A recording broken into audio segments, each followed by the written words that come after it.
All right, so I'm here today and I'm going to tell you, in my opinion, one of the most exciting stories that's going on in mining right now.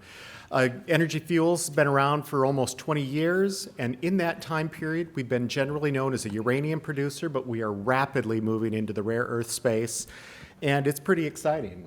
And now that I've said all of that, I'm going to point out that everything I'm going to say here is forward-looking, and so you can invest if you want to, and I take no responsibility for that. So when you look at it, where we are in this space right now is that it's one of the most exciting stories because of where we're going right now into the clean energy world that's coming up here. And when I talk today, I'm going to talk about two principal stories, one of which is uranium, which is the cleanest, safest power that's out there, number one. And then the other piece of it is around rare earths, which are necessary for all the motors that go into the electric vehicles, into all of the the wind that goes out there right now. And without these devices, without these metals, we're not going to make it into where we need to be. Now, when you're looking at this right now, so you can see your periodic table, and there are a number of products that we make here, and obviously the uranium, but all of these lanthanides are the rare earths, in addition to those two right there, necessary for the magnets that are coming out, and then we also do a lot in the vanadium space. And here's just an example. You can see the motors that go into the motor here on your electric cars, what goes into the windmills. And so let's talk about this really quickly. Uranium. Uranium is the primary fuel for nuclear energy, and at least in the United States, it provides over 50% of the carbon-free power that we're making right there. Very exciting. It is the future. Rare earths are also part of that future. These are the critical elements used in powerful magnets needed for the wind, EVs, and other technology. We are a major vanadium producer in the United States. Once again, another critical element, high-strength steels, but it's also necessary for the electrolyte in the grid-scale batteries that are out there. We've got another unit that makes medical isotopes, and we are in the process of developing that technology right now, but cutting-edge work for treating of various cancers. And then finally, recycling. And when you're looking at that recycling piece of it, it's been a very good business unit for us, number one, but also remember that we're taking uranium principally that would have been destroyed, thrown away, treated as a waste, and actually turning that into a valuable product. So let's look at that again here real quick. You can see what we've got here. The uranium is the fuel for the zero carbon baseload.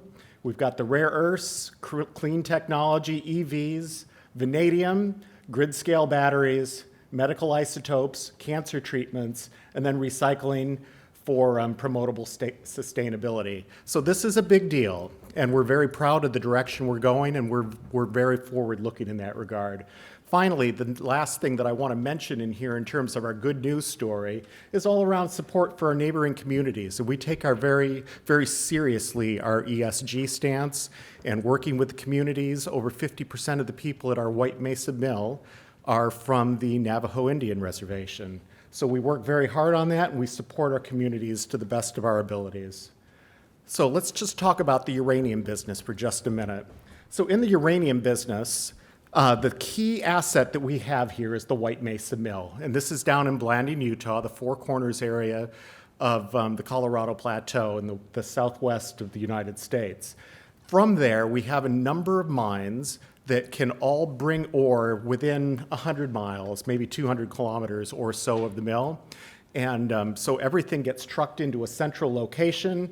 The one mine that we are working on right now is the Pinyon Plain mine in Arizona, and we're bringing that back and rehabbing it right now. It is within a year or so of fully producing materials, but we also have other in situ recovery operations. You can see here the Alta Mesa operation, but more importantly, the Nichols Ranch up in the Powder River Basin of Wyoming. From that, we have a great deal of capacity that we can turn on effectively immediately. So next thing to be said here, we have a number of uranium sales that are out there, And we've got a sales book that looks pretty robust through about 2030. And we're very excited about bringing that online. And remember that I'm very bullish on uranium. A lot of what that reason is that it's all about the clean energy, and we've got support from the US government. Remember that at least in the United States, 65% of our uranium comes from unfriendly sources, places like Russia, Uzbekistan, and Kazakhstan. People are looking for uranium that's coming from the free world that is conflict-free. We supply that. Some of the other pieces here, so we've got the Russia story here. And yeah, I've said all that. We've got the contracts that are coming up, 3 million pounds between now and 2030. And we've also got an opportunity. There is a strategic stockpile that the US government is trying to put together, and we've got contracts out there, none that have been awarded yet, but we're waiting for that to come along. And when you look at what's going on in the uranium space, we're actually placed very nicely. We've got $1 billion market cap. We've got a lot of working capital, $122 million in our pocket that is ready to be deployed, and zero debt. That's a big deal, zero debt. And when you look at the rest of our peers in the uranium market, you'll see that they all produce uranium, but we have a very nicely diversified portfolio where we're moving forward into rare earths. We have a vanadium circuit that can produce that critical material depending on prices and cycles. Also working on other things such as the recycling and the medical isotopes. So it's a nice diversified portfolio. Now, the next piece, and mostly I will say that we are almost exclusively valued on the market right now as a uranium producer.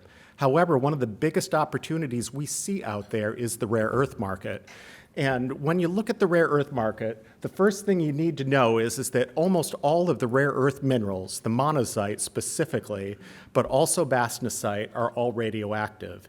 And to process those things, you need a facility that can handle those radioisotopes. And there's only one left in the United States, to be sure. And that is, we've got the White Mesa Mill, handles uranium that comes naturally as a part of the monazite rare earth phosphates. So it's there. And we've been quoted as being called the missing link in rare earth element production. I don't know if I like being called the missing link exactly or not, but I'm going to take that as a positive. So we've been working at this very, very quickly. I say in the rare earth space, there's an awful lot of smoke and not a lot of fire. And where the fire is at Energy Fuels. So we've been at this for about 2.5 years. We announced our entry into the rare earth sector in April 2020. But in that time, we've been able to go in, construct a pilot plant. That pilot plant today produces about 1 to 2 kilos per day of separated rare earth oxides. So NdPr is the big thing that we're focused on. So we built the pilot plant. We have then taken that, brought that out into demonstration scale. With that demonstration scale, we produced somewhere on the order of about 1,000 tons of 32 to 34% NdPr in the last year, which is, by the way, the most highest valued rare earth product that's come out of the Western world in like 20 years. So we're well on our way to making that happen. And then in that being said, we are in the process at this very moment of building our first scale commercial plant. That should be ready by about Q1 of 2024. And it will be taking somewhere on the order of 7,000 to 10,000 tons per year of monazite, making around 1,500 tons of NdPr oxides. In addition to that, so we've developed the process, we've got the process team, but we've also got upscale, upstream mining, and from that we are working on a heavy mineral sand deposit in Brazil. And we will be closing on that very shortly. That's been announced in the news. It's coming up very quickly. And then after we've gone through those phases, we're going on and moving up into scaling up. So it's kind of a modular plan, starting with 10,000 tons per year, going up to something that we hope is going to be around 30,000 tons per year of monazite feed. Whoops, wrong hand. And so when you look at the rare earth supply chain, there's lots of groups that can do the mining and the beneficiation. So they can crush it, they can grind it, they can float it, and then they all ship it to China. So who's the only one in the Western world that is actually making separated oxides? You can argue that it's Energy Fuels. Energy Fuels and Neo-Performance Materials. So we're the ones doing it. We know how to do the crack and leach. We know how to do the separation. We know that we are working with other groups that are working into the metal making and the alloying, and we have our own program into that as well, and we hope with time to be able to diversify further up the supply chain. And when I say all of this, I want to remind everybody there's a lot of smoke, not a lot of fire. When you look at this, I want you to, number one, know that there's at least a little bit of fire. We've gone out, we're making this stuff, we are exporting this, the highest valued rare earth product in the Western world in 20 years, and there's a photo to prove it. And how do you do that? And remember that there's a couple of things I pointed out here. We've got a facility that has the permits, we've got a facility that's got the ability to handle all this stuff, but almost more importantly than that, we've got people. And the people that we have been working in solvent extraction for 40 years. We've got a very strong technical team, and I'm very proud of what they've done. And there's an example of the pilot plant that's making about 1 to 2 kilos per day. Timo Groves is our chief metallurgist. He's getting pretty good at this stuff. So it's all about the team as well. Remember that. So there's a lot of unique advantages that come with Energy Fuels. We have the licenses and the capabilities to handle the radionuclides that come with monazite. I want you to know that monazite is a very good feed, and that's because it's higher in this NdPr. And we've also got a lot of these heavy rare earths as well that we'll be working towards in the future. Monazite is mined in the US and around the world. And we've got strategic partners that we're working with as suppliers as well as our own deposit. Monazite is honestly a little bit easier to handle than what you have in the bastnasite. There's no fluorides, there's fewer deleterious elements. Low cost and capital efficient because we already own the mill and we've got a lot of those pieces and parts in there that are going to allow us to move forward with that. The infrastructure is already in place. A lot of experience. I was mentioning people, and we've been doing this for 40 plus years, so we know how to do it. And you know, a lot of people tell us about how hard it is to be processing rare earths, and the truth is that it's hard if you don't know how to do it. And we know how to do this because we've got the people, we've taken the time to do the fundamental research and development, and we're moving rapidly into that production stage. So focusing on proven rare earth separation technologies. There's a lot of people that are talking about they're going after new minerals, they're using new technology. We've got a process that uses conventional technology that we know works and has worked for 50 years. It's just something that got lost, and we're putting the pieces back together again. And finally, the last thing, and this cannot be overlooked, is that we work in a very mining-friendly environment. The state of Utah in the United States is pro-business, and they're pro-mining. They want us there. So there's a lot of good things that go on here. Looking at the rare earth space, once again, we're about $1 billion company, but looking at our peer group, there's a lot of good things that go on here. We are moving rapidly into ore production, but from the rare earths production, there's a lot of these guys that do this. Everybody talks about MP materials. MP, they go in, they mine, they float, they send it to China. And this is also true of Iluka. Iluka does the same thing. Linus does have some separations that are going on, and we are, once again, moving rapidly into that space. Don't overlook Neo-Performance Materials. They do really good work. So a couple other things that I just want to talk about for a minute, which is the rest of the value proposition at Energy Fuels. And that's around some of these other things, such as vanadium and medical isotopes. Vanadium, it's used in steel, alloys, but it's also the grid scale technology. Our uranium ores off of the Colorado Plateau come with significant vanadium, and we can go in, process those, and turn it out almost at a moment's notice, depending on market capacity and market price. So that's another place where we are diversified. And then medical isotopes, and this is a very interesting one. There's a couple of medical isotopes that come with the uranium. They're daughter products of the decay chains.